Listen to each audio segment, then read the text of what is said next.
এটা রনি। রনি জীবনে অনেক বড় বড় সিদ্ধান্ত নিয়েছে, কিন্তু সবচেয়ে বিপজ্জনক সিদ্ধান্তটা সে নেয় এক রবিবার রাতে। রাত 11:58 রনি ঘোষণা দিল, কাল থেকে ডায়েট শুরু। কারণ পৃথিবীর সব ডায়েটই শুরু হয় সোমবার থেকে। বুধবার থেকে কেউ ডায়েট শুরু করে না, সেটা আইনত দণ্ডনীয় হওয়া উচিত। ডায়েট শুরু হওয়ার আগে রনি ভাবল, ফ্রিজে যা আছে সব শেষ করে ফেলি, না হলে তো খাবার নষ্ট হবে। মানবতার খাতিরে সে কেক, আইসক্রিম, ঠান্ডা পানীয় সব শেষ করে দিল। সোমবার সকাল অ্যালার্ম বেজে উঠল।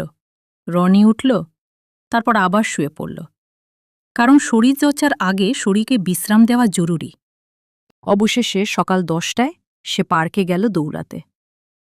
2 মিনিট দৌড়ানোর পর সে বুঝল, তার ফুসফুস 4G না, এখনও 2G চলছে।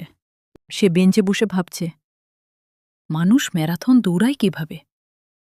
ঠিক তখনই পাশ দিয়ে এক কাকু দৌড়ে গেলেন। কাকুর বয়স 65। রনির আত্মসম্মান 6 সেকেন্ডে শেষ। বাড়ি ফিরে রনি সালাদ খেল, শসা, টমেটো, লেটুস। তার আত্মা ফিসফিস করে বলল, ভাই, আমরা কি গরু নাকি? ঠিক তখনই বন্ধুরা ফোন করল, দোস্ত, আজ বিরিয়ানি ট্রিট। রনি বলল, না না, আমি ডায়েটে আছি। 5 সেকেন্ড পর, কোথায় আসব? এভাবেই 1 সপ্তাহ কেটে গেল। আবার রবিবার রাত, আবার রাত 11:58। রনি আয়নার সামনে দাঁড়িয়ে বলল, কাল থেকে ডায়েট শুরু। স্বপ্ন দেখা সহজ, ডায়েট শুরু করাও সহজ, কিন্তু ফ্রিজের সামনে দাঁড়িয়ে না বলা, এটাই আসল ফিটনেস ট্রেনিং।